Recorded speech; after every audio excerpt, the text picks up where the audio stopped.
Like I said, this is going to be the last chapter I read because my throat's starting to feel weird. Okay, let's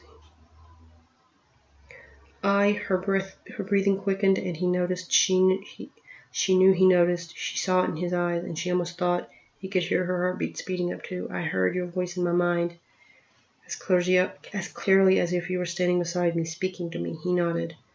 Does that happen with everyone too? He broke eye contact this time, but didn't look away as she had done. No, he just shifted his gaze to her lips. Came here to ask questions, not answer them. I have questions too, she said, and I need answers as badly as you do. She squared his shoulders. Your conditions have changed then. I don't. Last night you offered to tell me everything I wished to know if I would take you. Tonight you're ready to trade information instead of sex. When he said the words, if I would take you, a shiver worked through her and a heat pulled in her center. It brought vivid images to mind. Take you. It implied her submission, willing or otherwise. His mastery, his possession of her in any way he desired. She wanted it and more. She craved it. She could see it so clearly in her mind. His hands holding her wrist, his mouth moving over her body, kissing and tasting and nipping, sampling her flesh and her blood, while she whimpered in pain and pleasure. Stop it. His voice, harsh and sharp, brought her to attention. He had turned away, his hands pressed to his temples, his eyes closed. I can see your thoughts as clearly as you can, Morgan, and I warn you, my restraint is running low. I'm sorry. He stood there for a moment longer, gathering himself, she thought. Finally he drew a breath, straightened his back, and turned to face her again. I beg of you, tell me what I need to know. The more time I spend near you, the more you place yourself at risk. She quelled the fear in her belly. At risk of what, Dante? Being killed? It's a small risk, I promise you that. I'm dying anyway. I'm not sure I'd have made it through the day if you hadn't. She remembered vividly, drinking from his neck, and quickly slammed the door in that memory. I need to know some things first, so you can use them in your next screenplay? She lowered her head. When I wrote the script, I didn't know you were real. I thought I was mining the delusions of a crazy old man who was probably long dead. Sighing, he turned and began walking toward the cliffs. She fell into step beside him, but his strides were long and powerful, and she had to take 2 steps for every one of his. You have to believe me, Dante. I would never betray you, not now. And why not? He asked. Because I'm in love with you. They had reached the cliffs, and he stopped walking when she said the words. He just stood there facing the sea. You don't know me. You don't know what I am, what I truly am. Your writer's mind had spun some sort of fantasy from the romanticized myths and legends you've heard and read, but you don't know the truth, and you need to get it fixed firmly in your mortal mind, Morgan. Vampires are predators, killers, and mortals are their prey. Is that the way it was with Laura Sullivan? Was she your prey? He shot her a heated glance. I was young, in love. I thought I could overcome my natural tendencies with her. She turned on me before I had ever the chance to find out. He lowered his head. It was the second part of a vital lesson, Morgan. Mortals and vampires are mortal enemies. Do you believe for one moment that a mongoose could love a cobra? And even if they did, they would be doomed, one of them destined to destroy the other. She swallowed her fear. What does it mean to be one of the chosen? She asked. He turned his head to stare down at her. Where did you hear that term? The same place I learned all the other things I know about you. I know that certain humans are called the chosen. I know that it's something to do with their blood, and the vampires sense them, and they feel protective of them. He looked away. Then you know as much as I do. Not quite. This is a waste of time. I'm leaving. He turned his back to her. Am I one of them, Dante? It doesn't mean I don't have to die. He went utterly still. She moved closer to him, slid her hands up his back, and curled them over his shoulders. When you fed me from your body, Dante, I felt alive. Every sense heightened, every nerve ending awake and feeling everything. But it didn't last. I want to feel that way again. All the time. I want to be what you are. So now we come to the heart of the matter at last. You seek entry into the world of the undead. That is what the declarations of love and desire are truly about. He turned to face her. You don't have a strong mind. You don't have a strong enough mind to bear it, Morgan. You'd be dead inside a year. That's a year more than I have now. He shook his head. I won't do it to you. I refuse to visit this madness on another. Then is it possible? Am I one of the chosen?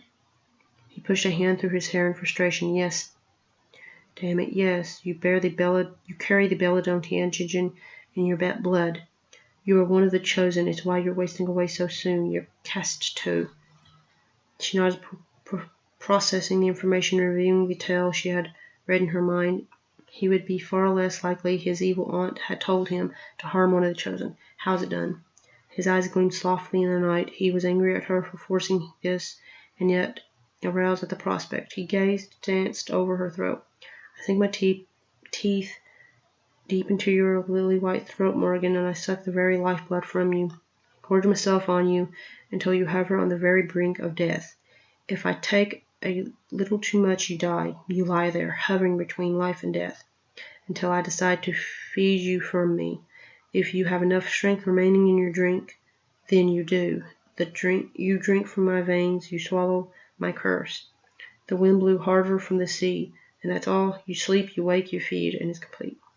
She nodded firmly. All right, then. She pushed her hair behind her head, held it bunched there on one hand, and tipped her chin up toward him. Do it.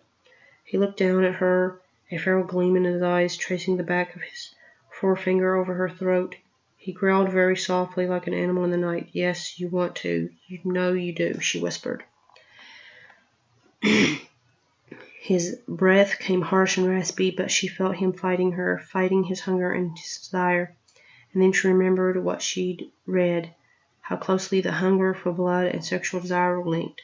He turned his head away from her. She tugged free the sash of her robe and let the wind part it for her, driving it from her shoulders down her arms and then tearing it away. She stood naked, arms outspread, the cold wind raising her. Dante's gaze came back to her, riveted to her breast. As they pebbled in the cold wind, she moved closer, slid her arms around his neck, and standing there on tiptoes, pressed her mouth to his. With a shuddering sigh, he kissed her. His mouth tasted hers, their tongues intertwined and mated, and he held her body nestled against his almost tenderly. His lips left hers to trail over her jaw into her neck, where they suckled and kissed, and then he lifted his head as if with great effort. Please don't make me hurt you. I couldn't bear it. Don't you understand? And I will hurt you, I will. It'll be different with me. I'm one of the chosen. I love you, and I know.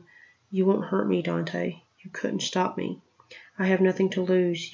Don't you see that? She tipped her head back again, her hands pressing to the back of his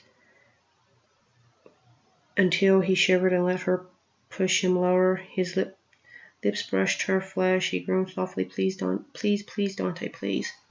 Growling, he opened his mouth and sank his teeth into her. She felt a stabbing pain and then only warm waves increasing ecstasy as he nursed at her throat. He suckled her, drank from her, and her body vanished. All that remained was the place where his mouth possessed her throat and his teeth pressed into her flesh. There was a sound, a hiss of air, and a thud. Dante grunted in pain and let her go. Staggering backward, Morgan slumped to the ground, dazed weakly. I've got you now, you bloodthirsty butthole.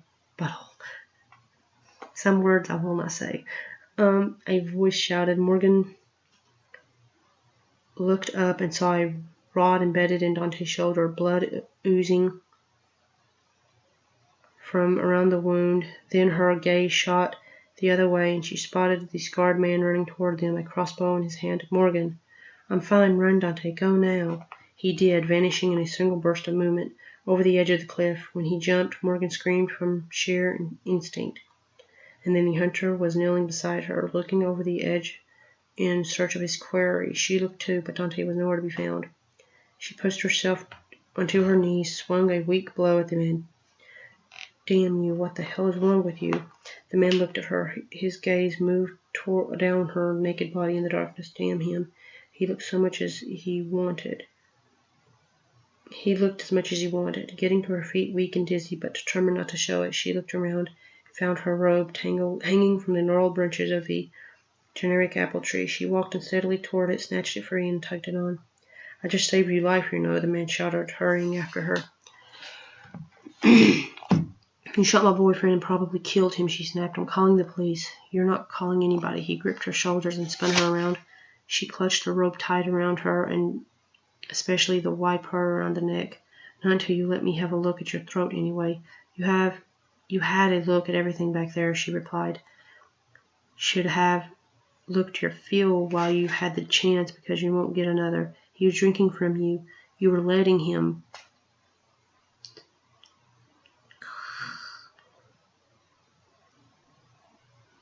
I don't know. I'm trying to figure out a way to get around that word. Give me a minute. God.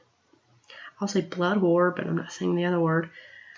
"You're insane." She started toward the house again, but her knees buckled and she had to stop. "Lean against a tree and breathe deeply. He's taken too much," the man said. "He'd have killed you if I hadn't come along." "It's the shock of seeing my boyfriend shot with a crossbow and knocked off a cliff, you lunatic." She was vaguely aware of a car pulling into the drive. Out front, she heard it clearly, saw the headlights, heard a door slam. He grabbed her arm again. "Tell me the truth, darn it." "Let go of me. Help. Somebody help." "Hey, what's going on out here?" a man's voice called. There were running feet, and then she saw forms in the darkness, coming around the side of the house, 3 of them. It was too dark to make out faces at a distance. The newcomer in the lead said, "I'm a cop, mister, and you better let that lady go before I decide to put a bullet in your butt." The scarred man released her arm, turned, and ran into the night. The new man muttered a cuss word and took off in pursuit, while the other 2, both women, rushed to either side of Morgan, asking if she were all right. She kept her head down, clutching her rope tight, not wanting to reveal the telltale punctures on her neck to anyone. "I don't know who you are, but I'm glad you came along when you did," she muttered. "Just point us to the nearest door, hun," said one of them. "We'll get you inside." She nodded, pointing to the back door, and she got her knees steady again. They helped her inside through the back door to the kitchen, and she kept her head down, face averted, as she hurried through ahead of them. "Just wait here, will you? I just need a minute." She felt their eyes on her, curious no doubt, as she hurried through the house, but they did respect her request. No one followed her. She paused at the study to lock the doors, and then dragged herself upstairs to her room. God, she was so weak. That butthole. His interruption might very well be the end of her. She shed the rope, dragged open a closet, and located a silk pajama set. She pulled on the bottoms, slung the top on the bed, and went to the dresser drawer, digging until she found a black turtleneck. She pulled it quickly over her head, then put on the pajama top and added slippers for good measure. When she stood in front of her full-length mirror, she saw a pale, frail woman curling her fingers around the neck of the shirt. She tugged it down. Leaning closer to the reflection, the 2 punctures were there, tiny purple. Swallowing hard, she eased the color back up into place against her skin. Reaching for a hairbrush, she wondered who these new people were. She was going to have to go back downstairs and face them in a matter of minutes.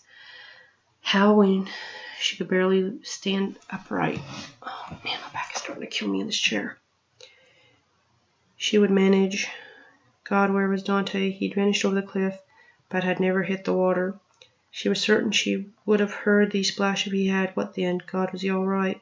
Tears welling in her eyes, she tiptoed into the balcony and looked out at the night sky. God, Dante, are you all right? Tell me you're still alive. Tell me something. Somehow, if you died because of me. Morgan.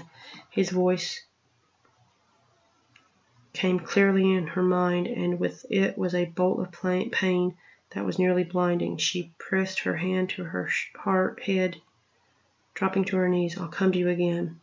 It was a promise given with another blast of unbearable pain. Dante, where are you? She said aloud.